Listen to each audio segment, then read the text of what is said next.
Oy, good news to mga kapatid mula kay Kian Thoughts, no? Israel sobrang lakas ng ipinadala sa Pilipinas. Ano kaya to mga tol, no? Barko ng China nagkagulo sa Skoda, sabing ganon mga tol. No, at sabi rito, napakagandang good news mga kabayan. Ayon sa report ng Philippine News Agency noong September 23, nagpadala ng 2 panibagong mga attack vessels ang Israel sa Pilipinas. Ito ata yung bagong 2 barko mga kapatid. No? Pero anyway, panoorin natin to mula kay Kian Thoughts. No, bago natin to simulan, huwag mong kalimutan mag-subscribe sa kanyang YouTube channel. Nakalagay po ang link sa ibaba. At kung bago ka pa lamang dito at trip mo yung mga ganitong klaseng reaction video, commentary, opinion, criticism at kung ano-ano pa, huwag mong kalimutan mag-subscribe. Click mo na rin ang notification bell para ma-notify ka pag may mga bago tayong reaction videong tulad nito. Alright, so wag na natin patagalin pa. Panoorin na natin to mga tol.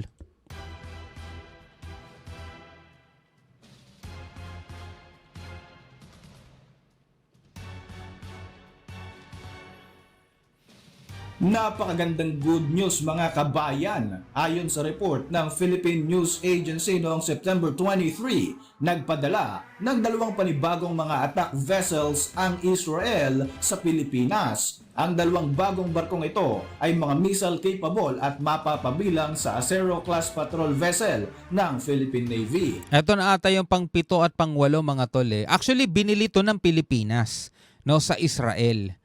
Binili to ng Pilipinas sa Israel at eto yung pang-7 at pang-8. May mga nauna dyan, mga nakaraang buwan pa nitong taon na to mga tol. Samantala, mga barko naman ng China Coast Guard at Chinese Maritime Militia biglang nagkagulo at kumaripas dahil sa mga report na nakabalik na nga ang barko ng Pilipinas sa Skoda Shoal. Yan ang gusto nating malaman. Yan ang aalamin natin mga tol. Grabe pala kalakas ang ipinalit na barko ng Pilipinas sa BRP Teresa Magbanua. Oh. Ano nga kaya at ilan ang mga barkong ipinadala ng Pinas sa Skoda? Aba, good job naman po yan sa ating Philippine Coast Guard sa pagkakataong ito. Ako po si Roy Zin, welcome sa Kian Thoughts. Kung hilig mo ang mga ganitong videos, mag-like at mag-subscribe para lagi kang updated sa mga susunod na upload.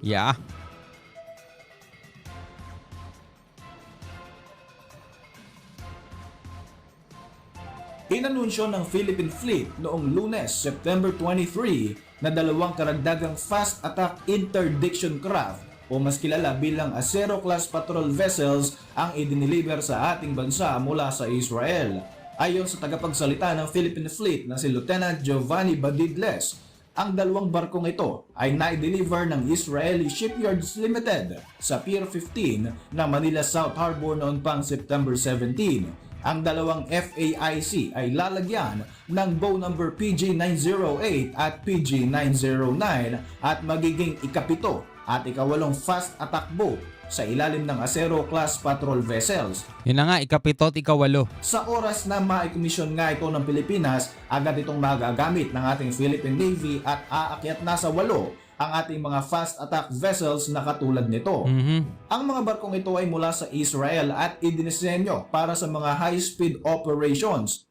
Taglay nito ang mga advanced missile system at sophisticated onboard technology na talaga namang magpapalakas sa kakayahan ng Pilipinas sa pagsasagawa ng mga maritime operations lalong-lalo na pagdating sa West Philippine Sea. Sana wag lang sila maging pan-display, no?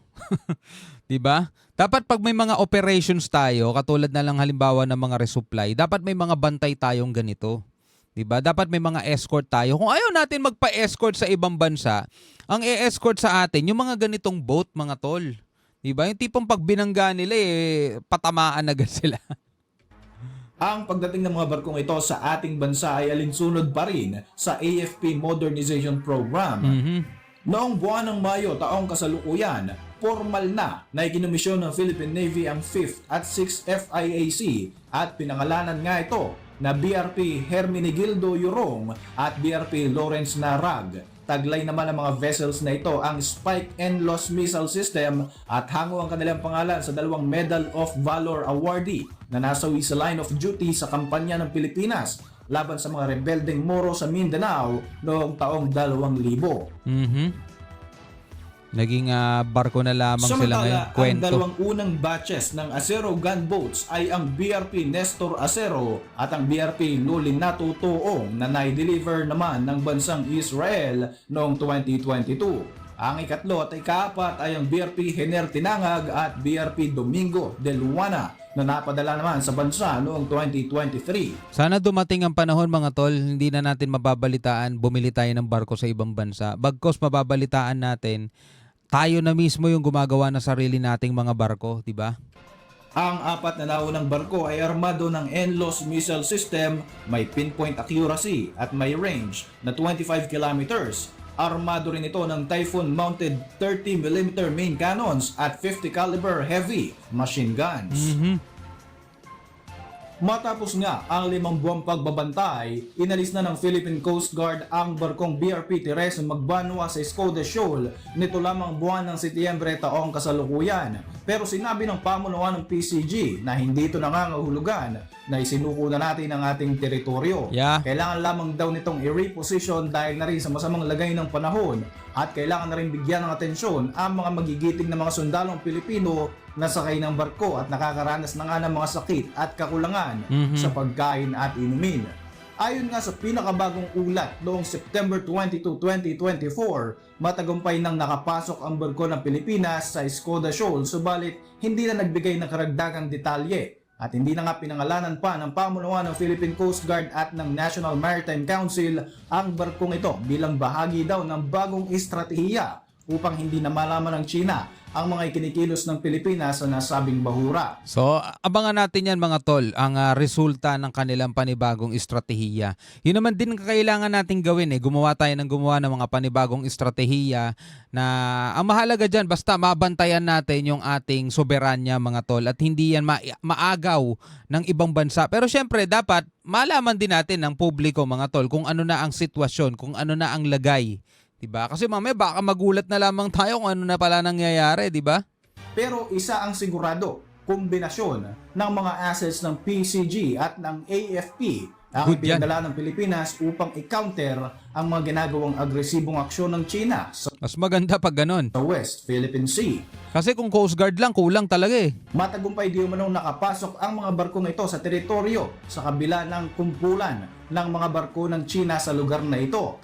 Ayon kay PCG Commandant Admiral Ronnie Hill Gavan, wala naman daw naganap ng mga hindi kanais-nais na enkwentro sa pagbabalik ng ating mga barko sa Escoda. Nice one, good job. So tracking naman ng Sealight, isang organisasyon na nagmo-monitor sa mga illegal na galaw ng China sa bahagi ng West Philippine Sea. Sinabi na to na isang barko ng China Coast Guard ang kumaripas patungo sa direksyon ng Palawan at ito nga ang CCG Vessel 5205, ang parehong barko na bumangga ng 3 beses sa BRP Teresa Magbanwa noong Malamang yan may na-detect yan na barko ng Pilipinas kaya nagmamadali. buwan ng Agosto. 8 pang Chinese Maritime Militia vessels ang nagleg patungo rin sa Escoda Shoal mula sa pagkakadeploy naman ito sa Mischief Reef o Panganiban Reef. Hindi pa malinaw kung bakit biglang nagkukumahog na makabalik sa Sabina Shoal. Hindi pa malinaw kung bakit biglang nagkukumahog na makabalik sa Sabina Shoal ang mga barkong ito ng China. Pero malaki ang posibilidad na natunugan na nga ng mga inchik na ito ang pagbabalik ng Philippine vessels sa teritoryo ng Escoda Shoal. Hinaharang na agad nila mga tol. Well, hindi pa to nire-report ng PCG o ng AFP. Pero alam nyo naman ng China mangunguna mag-report yan. Lagi naman silang nauuna mag-report Hindi na nga idinitalye Gagawan muna nila ng kwentong pabor sa kanila. pa ng PCG kung ano at ilang barko ang ipinadala sa Escoda bilang kapalit ng Magbanwa. Ito ay bahagi nga raw ng bagong estratehiya ng ating bansa upang maiwasan daw na makatunog pa ang China. Ilang mga barko naman ng Philippine Navy at Philippine Coast Guard ang namataan kamakailan lamang at na-upload pa nga ng ilang mga vloggers na nakabase sa Palawan.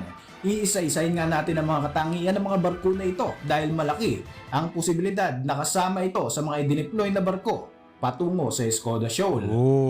Ang barko ng Pilipinas na maaaring ipalit sa BRP Teresa Magbanwa para magbantay sa Escoda ay pwedeng isa sa mga sumusunod.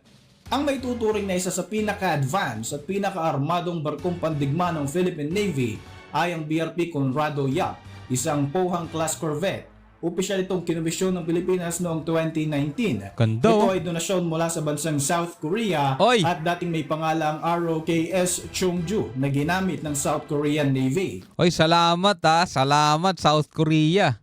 Salamat.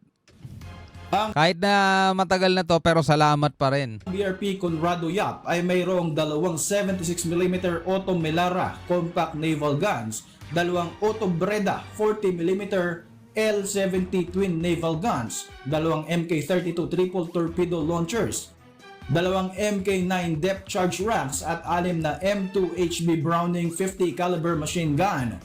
Nagtataglay din ang barkong ito ng mga man-portable air defense system na pwedeng gamitin para sa MBDA Mistral Simbad RC at Lignex 1 Chiron missile systems. Ganda. Ang mga armas na ito ay may kakayahang mag-intercept ng mga missiles mula sa kalaban. Oh, Pwede rin itong gamitin sa anti-ship at mga anti-submarine warfare missions dahil sa mga advanced na kagamitan ng barkong ito. matindi rin pala tong barkong to, no? May ganito pala Pilipinas eh, oh.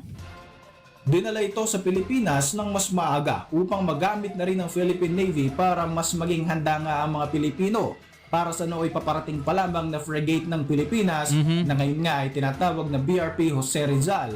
Isa ito sa mga pinakamalalakas at pinakamahalagang barko ng Philippine Navy sa kasalukuyan at talaga lamang magiging sakit ng ulo para sa China. Bukod nga sa BRP Conrado Yap, dumating na rin ang kauna-unahang frigate ng ating hukbong pandagat.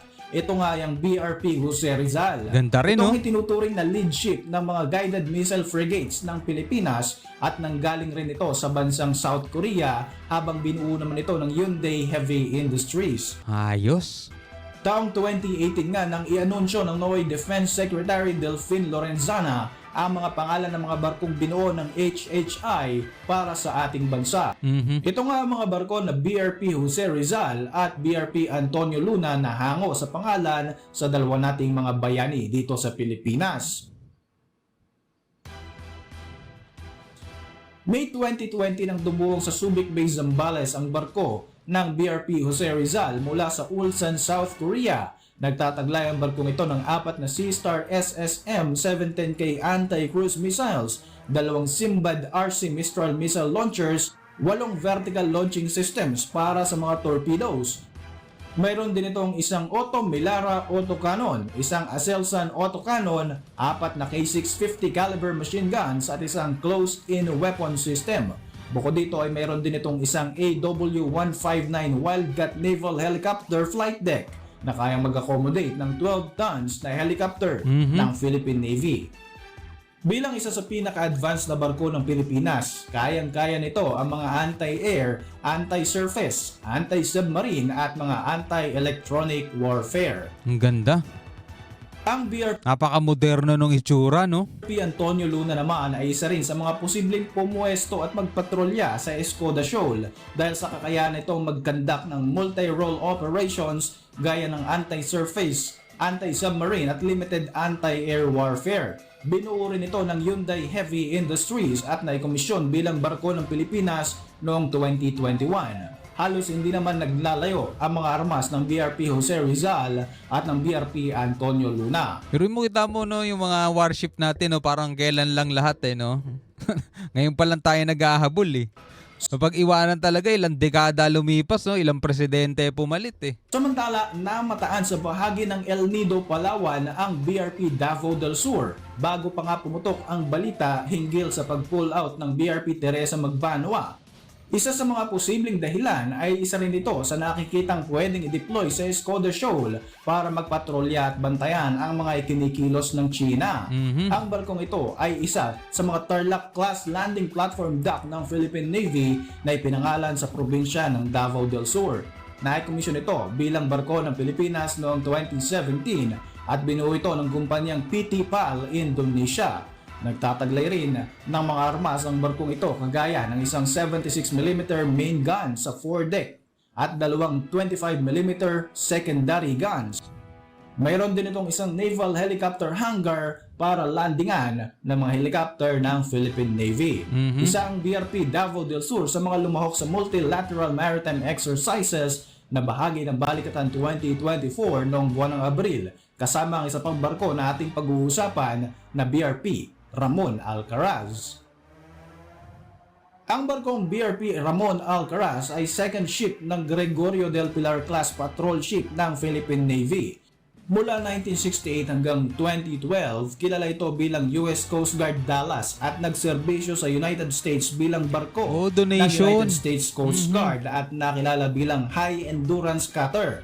Matapos nga ang serbisyo nito sa Amerika, binili ito ng Pilipinas noong 2012 sa ilalim ng Excess Defense Article Binili, hindi donate. Okay. at Foreign Assistance Act.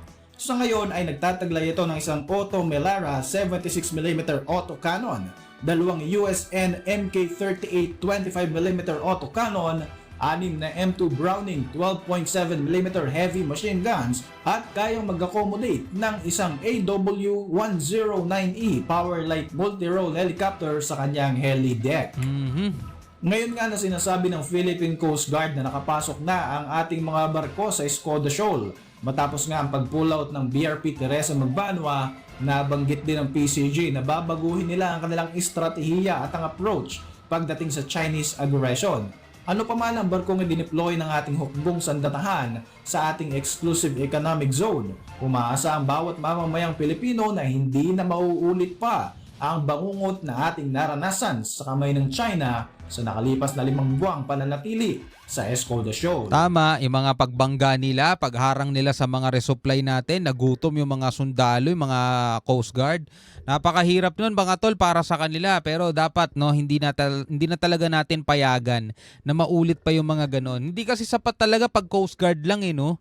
Kailangan talaga may mga Navy rin Para sa inyong mga reaksyon, Diba? Hindi sapat kapag Coast Guard lang kasi kinakayan-kayanan lang nila. Mga tol, pinagtutulungan dinudumog Alam mo yung parang nag-iisa ka lang tas pinalibutan ka ng mga bulas, 'di ba? Gugulpihin ka ng mga 'yon.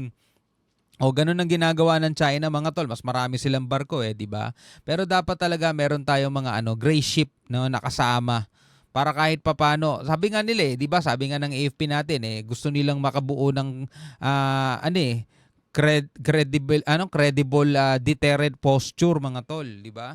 So kailangan talaga magkaroon tayo ng mga ganito. Anyway, bilang isang Pilipino mga tol, ano masasabi mo dito sa video na panood natin mula kay Kian Thoughts? Comment ka na lamang sa ibaba. Maraming salamat sa inyong panonood hanggang sa muli. Ako nga pala si Shobal T. Peace out.